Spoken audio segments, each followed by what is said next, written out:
जिसे बचाने के लिए दोनों कुछ कर सके। ज्योति मौर्य को रंज इस बात का है कि उनके पति ने उनके रिश्ते के विवाद को जग जाहिर कर जगहसाई करवाई है और सरेआम पति पत्नी के रिश्ते की मर्यादा को तार तार कर दिया है। अब इसके बाद कुछ बचा नहीं है, जिसके लिए ज्योति मौर्य आलोक के साथ एक पल भी रहने की सोचे। इसीलिए ज्योति मौर्य ने साफ साफ कह दिया है कि वो चाहे जो करेंगी, लेकिन अब अपने पति के साथ जिंदगी गुजारने की सोच भी नहीं सकती। हम किसी को छोड़ेंगे या नहीं छोड़ेंगे, हम अपनी जिंदगी में क्या करेंगे, हमको छोड़ेगा क्या करेगा हमको नहीं पता, लेकिन हम आपके साथ नहीं रहेंगे। पति आलोक से अलग होने के लिए ज्योति मौर्य का आरोप है कि उनके पति और ससुर उनसे दहेज की मांग करते थे, जिससे वो तंग आकर तलाक लेना चाहती हैं।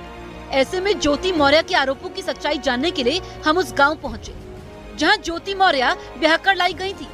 यानी आलोक मिश्रा के पुश्तैनी घर आजमगढ़ के बचवल गांव में हमारी टीम सीधे ज्योति मौर्य के ससुराल पहुंची, जहां घर के बाहर और अगल बगल के पड़ोस में सन्नाटा पसरा हुआ था।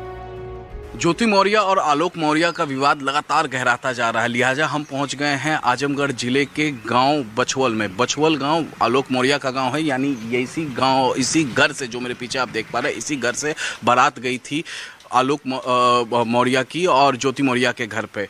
राम मुरारी मौर्य इस वक्त घर के अंदर मौजूद हैं, जो कि राम मुरारी मौर्य आलोक मौर्य के पिता हैं। और ये घर आप देखिए, ये जो घर है ये आलोक मौर्य का घर है, और पिता जो राम मुरारी मौर्य हैं उनकी तबीयत नासाज है, तबीयत ठीक नहीं है। जब से ये मामला हुआ है, बीपी के मरीज बन चुके हैं वो, डॉक्टर से लगातार उनका इलाज चल रहा है। साथ ही साथ इसके अलावा अगर हम बात करें तो शुगर के भी पेशेंट हैं, डिप्रेशन में भी गए हैं। और अगर हम गाँव वालों की बात करें तो आस पास के गाँव में, जरा तस्वीरें दिखाइए, पास के गांव में जितने भी लोग हैं ये भी कोई कुछ बोलने को यहाँ पर तैयार नहीं है। ज़्यादातर घरों में आप देख पा रहे हैं कि ताले लगे हुए हैं, क्योंकि जब से ये मामला निकल कर सामने आया है तमाम मीडियाकर्मी यहाँ पर पहुँच रहे हैं, बातचीत करने की कोशिश कर रहे हैं। और जितने भी घर हैं यहाँ पर सब में ताले लगे हुए हैं। यहाँ पर सभी घरों में आप देख सकते हैं यहाँ पर कि ताले लगे हुए हैं। लगातार अब ज्योति मौर्य और आलोक मौर्य का जो विवाद है वो गहराता जा रहा है।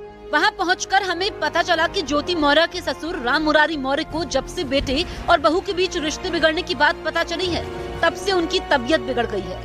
करीब 20 दिनों से ज्योति मौर्य के ससुर बीमार चल रहे हैं, लेकिन बहू को ससुर की परवाह नहीं है। इधर राम मुरारी मौर्य डिप्रेशन में चले गए हैं और किसी से कुछ बातचीत नहीं करना चाहते। से आपको ये तस्वीरें दिखा रहा हूँ, ये जो घर है ये आलोक मौर्य का घर है और उनके पिता की तबीयत इस वक्त नासाज चल रही है। तो और आलोक मौर्य जो हैं वो कहाँ हैं इस बारे में जानकारी नहीं है। एक बार मैं आपको तस्वीरें दिखाना चाहूँगा।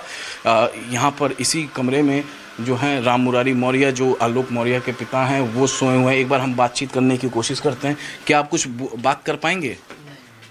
कुछ भी जिस तरीके से इंसिडेंट लगातार इंटरनेट पर वायरल है, हम नहीं बोल पाएंगे भाई, हमको परेशान, हम नहीं बोल पाएंगे। बस एक बार हो गया, क्यों इतना हमारा हेल्थ गायब होता जा रहा है। आपको क्या हुआ है? मतलब डिप्रेशन की भी शिकार हो गए भाई? इतना बड़ा समस्या हुई, क्या हम करें। कब आई थी यहाँ पे? अरे अब हम पूछना भाई, अब आई